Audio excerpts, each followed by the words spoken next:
kaigsunan malipayong nga pagpakiguban kaninyo karon ning laing yugto na sab ning atong tulumanon tingog sa paglaom special edition. Kumusta kaninyong tanan sa tibuok kapupudan sa Visayas ug Mindanao? Nga din ko mabati kining atoang broadcast ing sab sa tibuok kalibutan via internet sa www.lcm.philippines.org kamo nagpaminaw sa atoang live streaming. Okay, malipayon nga pagpaminaw sa tanan karon nga diin man nga bahin kamo sa tibuok Mindanao, Visayas ug Luzon o kalibutan.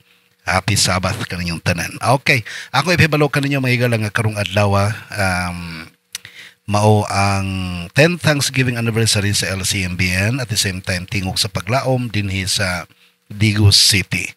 Okay, nalipay ko nga to ang mga taga Lanao del Norte, nga to ang taga Zamboanga del Sur nangabot na. Kagabi lang yun. Kagahapon, no? Ganinang hapon mga kaigsunan, nangabot na sila. So, salamat kay kaninyo. God bless you. O akong gidapit pa yun ang tanang, ang taga Valencia, wala pa ko ka taga Bukidnon basi kaming pa sila mga kaigsunan. Ang atong mga kaigsunan po rin sa Davao del Sur, atong gihinaot nga di na ito ni pakyason talagsaon rin nga panagtigom o ato ning suportaran o magkita ta ninyong tanan. Okay, congratulations. Ang inyong gisuportaran ng atong programa, ang LCMBN o ang tingog sa paglaom na niabot nagnapulo katuig din sa Digos City. Okay, so mga pinangga ko mga kapamilya kaigsuonan, ang ato ang lesson karon nga itong pagadugukan is naguluhan kinig the great controversy, ang dakong panagbangi mga pinangga ko mga kaigsuonan. So manito ang pagatutukan karon o gato ang pagatunan mga pinangga kong kaigsuonan. Pero sa lipatan mo padayon sa unahan ato sa napito na balang espiritos papakiguban kanato magampo ta mga kaigsuonan. Dalaygon og balaan mo nga Dios nga ikaw sa mga langit. Daghang salamat Ginoo sa mga panalangin sa pagpakiguban mo kanamo. Dios ka nga takos pagasimbahon o pagadaygon kay ikaw wala mapakyas sa imong mga saad kanamo. O kami nakalahutay tibok simana sa pagkaon gikan kanimo, may panglawas o kalabaw tanan sa paghigugma o pagtuo diha kanimo. Kaming Ginoong Dios magasimba ug magaday kanimo karong adlaw. Ikaw magapanalangin usab ka sa tanan nga mga katawhan nimo sa tibok naong sayuta nga nagapasilungog kanimo. Kanunay labi na gid sa nagasimba kanimo kanunay labi na gid karong adlaw. Ginoong Dios ikaw panalangin nga kining pulong mo pagahisgutan karon mutuhop sa kasing-kasing o kamo kining makinabuhian. Pasalwa kami sa mga sala. Salamat sa pagtubag mo sa mga pagampo. Kining tanan ng mga ilaw ng madawat, pinagi sa ngalan ni Jesucristo nga among maluluwas. Amen. Okay mga pinangga ko mga kaigsuonan, usbon ko nga to ang suhito karon, mao kining the great controversy nga to ang memory text. Makita na to sa Zechariah chapter 3 verse 2. And the Lord said unto Satan, the Lord rebuke thee, O Satan, even the Lord that hath chosen Jerusalem rebuke thee. Is not this a brand plucked out of the fire? Matod pa sa Bisaya mga kaigsunog, ang Dios maingon kang Satanas, ang Dios nagabadlong kanimo o Satanas, bisan pa ang Dios nga nagapili sa Jerusalem nagabadlong kanimo. Dili ba nga usa lamang kini ka agipo nga iyang gikuha gikan sa kalayo? Mga pinangga ko mga kaigsuonan, that is how God showed His love for Jerusalem. That is how God assured a protection, panalipod para sa iyang mga katawan, not only in Jerusalem but every individual person na iyang gimahal. Ang Dios magaproteher kanimo. The great controversy between Christ and Satan is the background throughout the Bible. It is especially present in the book of Job. Tibuok Biblia mga kaigsuonan, nahimong waylaing topic is all about the great controversy between Christ and Satan. Kitang tanan na sayod mga pinangga kong kaigsuonan nga ang conflict tali kang Kristo kang Satanas, it all started in heaven. Unya gikan sa langit mga kaigsuonan mikuyanap ngadto nganhi sa yuta nga atong gipuy-an. And individually sa kinabuhi ni Job, nagsaysay mga kaigsuonan sa atong posible nga madangatan nga pagkalambigit ni ini nga bangi sa atong kapanahonan karon. Abi ninyo mga kaigsuonan, mahimong lahi ang kasakit nga nagian ni Job sa iyang pagkalambigit sa maong controversy between Christ and Satan. Mahimong lahi ang imuha, lahimong akuha, lahi ang sa uban, pero we have one thing in common. We are involved in the conflict. naapil ta sa baong conflict mga kaigsunan. Now, balik ta nga to sa kinabuhi ni Job. Sa kinabuhi ni Job, mga pinangga ko mga kaigsunan, ang iyahang puloy-anan, iyag yung gipaning kamutan nga mahimong gamayng langit ibabaw ni yutaa. It becomes to be a little heaven on earth. Gamayng langit mga kaigsunan. Ang Diyos nagapanalangin kaniya. Sumala sa Job chapter 1 verse 1, there was a man in the land of Uz, whose name was Job, and that man was blameless and upright and one who feared God and shunned evil. So, imo makitaan nga ang iyang pagkinabuhi, ang iyang atmosphere sa pagkamatarong siyang puloy-anan o siyang mga silingan mga kaigsunan, langit nun gyud kaayo mga kaigsunan. So, imong masabtan o ato mapamalandong mga kaigsunan nga kining mga butanga nagsulti pod sa Job chapter 1 verse 2, and he has 7 sons and 3 daughters were born unto him. So doon na po'y siya'y 7 kabuk anak o 3 ka mga babay. Kani mga kaigsuunan nagpamatuod lang ni nga he was in a normal family living. The Bible said, the record said, and it cannot be denied mga pinangga ko mga kaigsuunan, nga he was considered as blameless. Kanang pag-ingon mga kaigsunan, imog yung basahon gyud ang Job chapter 1. Job certainly seems to have it all. Naagid sa iya ang tanan mga kaigsunan. Apil na ang righteous character, including a righteous character. The word translated in Job chapter 1 verse 1 as blameless, sumala pa sa New International Version, comes from a word that can mean complete or full of integrity. The word for upright means straight, which can give the idea of walking on a straight path. So ito pa matarong gid siya mga pinangga ko mga kaigsunan. Nagsulti po ang Biblia, the Bible tells us also that Job was rich, faithful and upright man. He lived peacefully and surrounded by a great many blessings.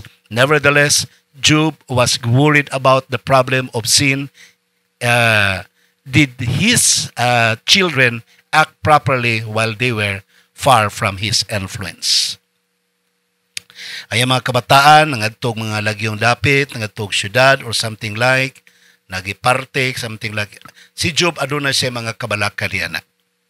He was aware that reality, so he was aware of that reality, so he put his children on the hands of God, so he could take care of their salvation.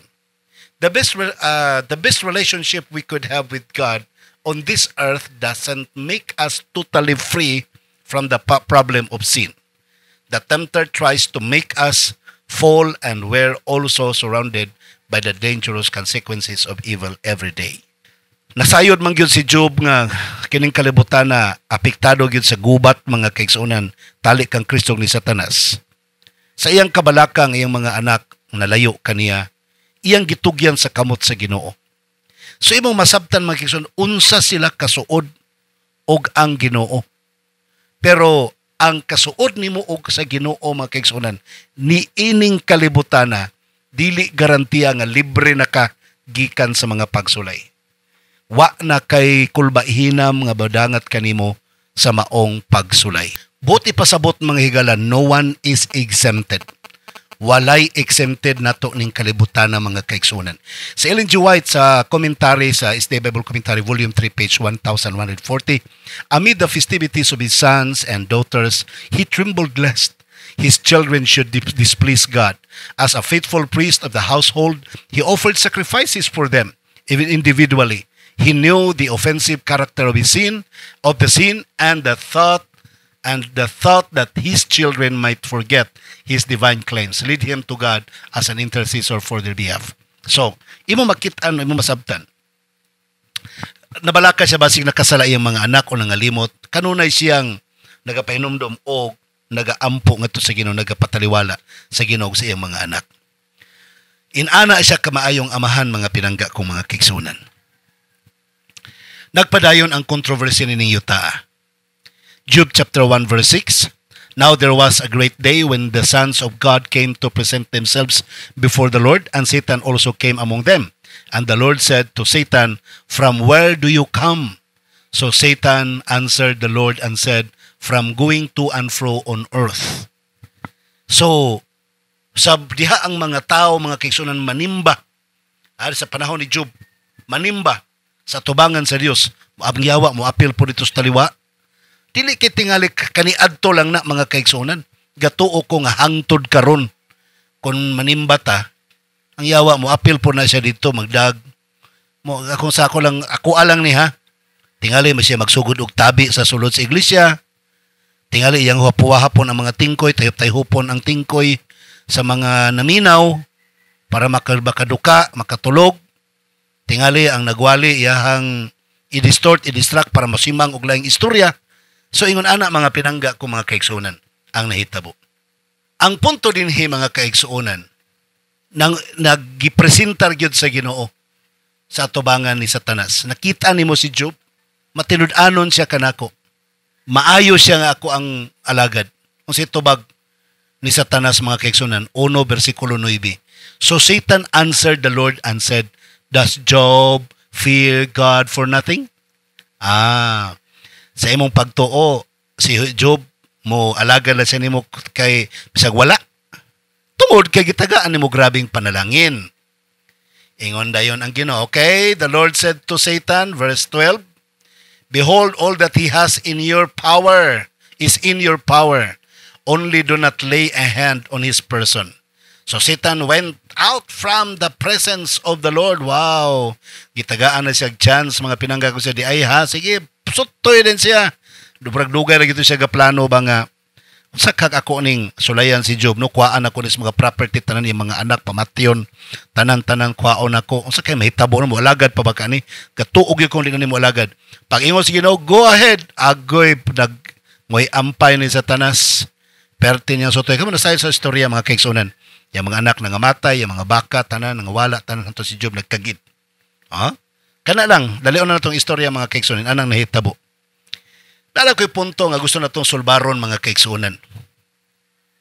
Nai-isyo nga nagdagan karon nga tungod ining bersikulo nga si Satanas kuno ga sa kakanaog sa langit hangtod karon. Mga kaigsunan atong sabton wa ni mahitabo sa langit kini nga confrontation. I would like to tell you that. Bisan ang atong author sa ato ang lesson, it's very clear nga ang atong author sa ato ang lesson nagsulti gyud siya nga it's not there is no explicit information nga kini nga confrontation dito sa langit na hitabo. So dili klaro nga sa langit na hitabo mga kaigsunan. Ang klaro mga kaigsunan, let's go back to the verse. Okay? Ay mo pagtuo nga ang yawa nagsakakanaog pa sa langit, dili. Okay? Now there was a day when the sons of God came to present themselves before the Lord. Kinsa man ning mga sons of God? Mga katawhan sa Dios nga nanimba kaniya. Alangan sa langit sila nagsimba. And Satan also came among them. And the Lord said to Satan, "From where do you come?" Asa man kagikan? Aghiwat sa Ginoo, moingon siya, "Higagog langit, gilabay ko diri sa yuta." Why is you kay Satanas ang iyahang tubag?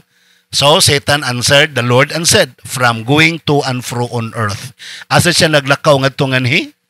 Asa siya nagiadto ngadto nganhi? Sa yuta, mga kaigsuonan. Wagi sa maingog sa langit o sa yuta. But anyway, di na ta maglalis og sa langit ba nitabo o sa yuta ba? But we know that the original conflict all started in heaven. It all started in heaven mga kaigsuonan. Pag ingon gyud ni sa Dios kadto kang Satanas sa Job 1:12, and the Lord said to Satan, "Behold, all that he has is in your power. Only do not lay a hand on his person." So Satan went out from the presence of the Lord. Mga pinangga ko mga kaigsuonan, kini the story of controversy in Job is told through the Bible from Eden to our days today. Kamo nasayod mga kaigsuonan sa Eden, Satan tempts Eve and brings sin to earth. Then, panahon ni Zachariah mga kaigsuonan, since then Satan has been accusing us of sinning before God. Then, Jesus had to fight against sin and temptation too.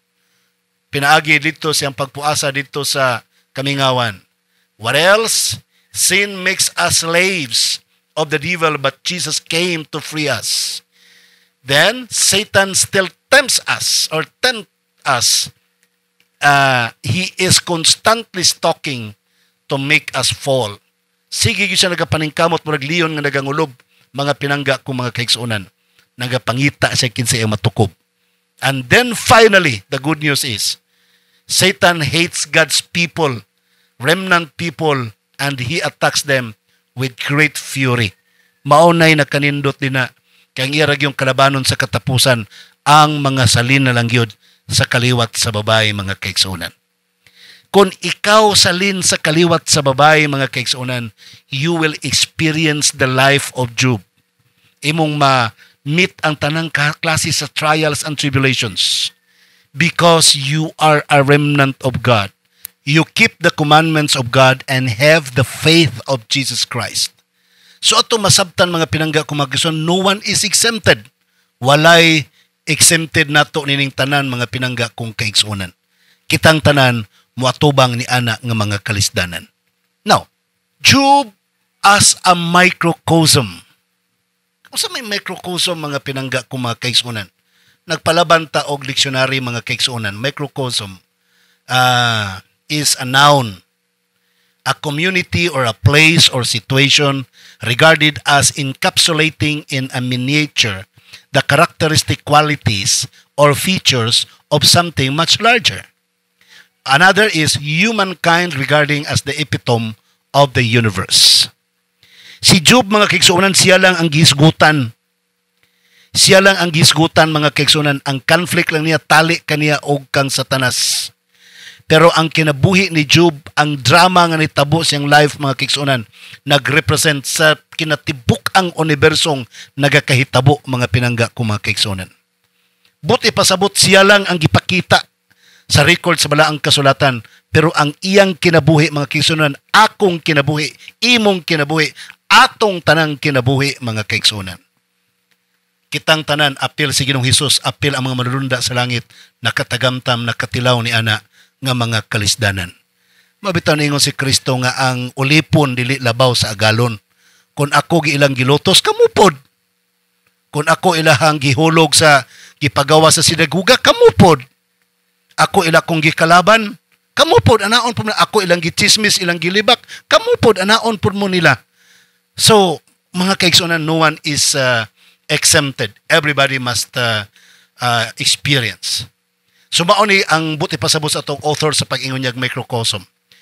The opening scenes of the book of Job shows us a few crucial points. Number one, as we have stated, they reveal the reality of another dimension beyond what of ourselves. We can now know a heavenly dimension with heavenly beings other than God. So gipasabot mga kaigsuonan nga gawa sa Ginoo do na pay lain nga mga butang, mga binuhat nga naa sa langit mga kaigsuonan. Number two, they also show just how interconnected our earthly life here is with the heavenly realm. What happens here on earth is not disconnected from the heavenly beings in this realm. So, ang tanang nagakahitabo ning kalibutan ng mga kaigsuonan, maupoy na hitabo dati dito sa langit. Sa ito pagkining ato ang mga kaigsuonan, murag echo na lang ni, murag paka na lang ni sa nahitabo dito sa langit, nga kalisdanan o ilang panagkabangi mga kaigsuonan. Katapusan, nganong nakaingon siya nga Job is a microcosm. They reveal a moral conflict in heaven that is indeed connected to what happens here on earth. Ilang pasabot nga doon ay moral conflict nga nitabo sa langit, o ang nahitabo nga moral conflict sa yuta connected dito sa langit mga kaigsuonan. Sa to pag God cannot forsake us in this struggle. Dili pwede mo biya ang Ginoo kanato nini nga struggle alang sa imuhang kasayuran mga pinangga kung mga kaigsuonan. Okay? Now, ato masabtan nga kining tanan nga mga kalisdanan mga kaigsuonan duna gihapoy katapusan. Whether you like it or not, dunay katapusan kining tanan kay wa musugot ang Ginoo nga magpabilin siyang walay tubag kining maong atong kahimtang sa kasakit o kagulanan. There is an answer at the cross.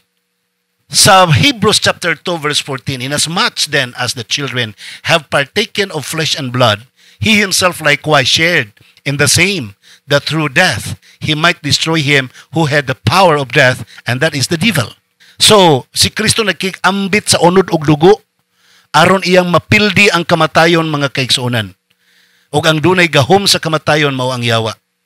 Sa buntugon niya ang kasakit ug ang kamatayon, iyang tapuson dito sa krus mga kaigsuonan.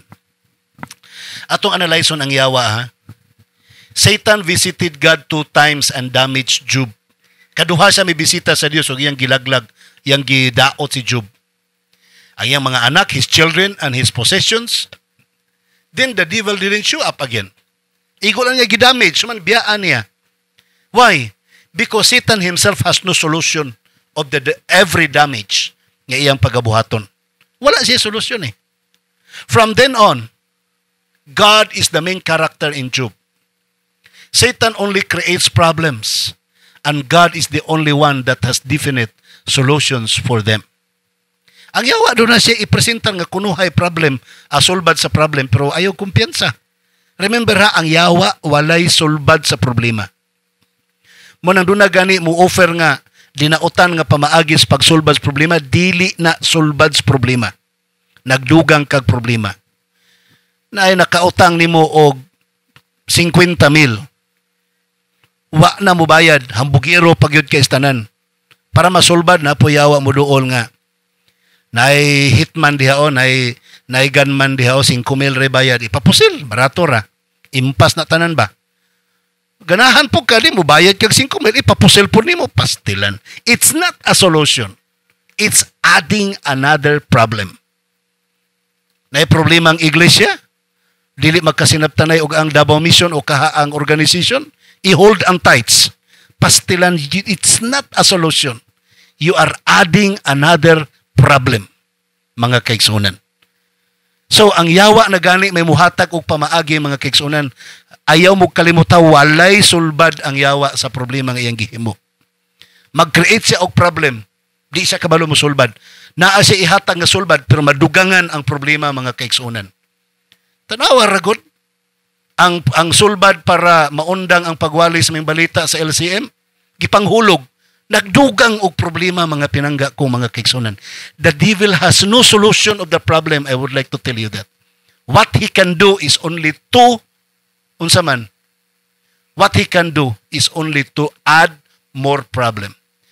In order to see how God can solve the problem of sin permanently, we must go from the story of Job to the story of Jesus on the cross. Only love can overcome evil. The greatest love is God himself in the person of Jesus Christ, dying in the sinner's place. Satan's fate is determined since Calvary. Pildi na si Satanas, mga kaigsunan, dito pa lang sa bukid sa Calvary. Busa, mga pinangga ko, mga kaigsunan, always think that the solution of every problem is at the cross. Naa sa cross, mga kaigsunan. Conflict sa iglesia, it's at the cross.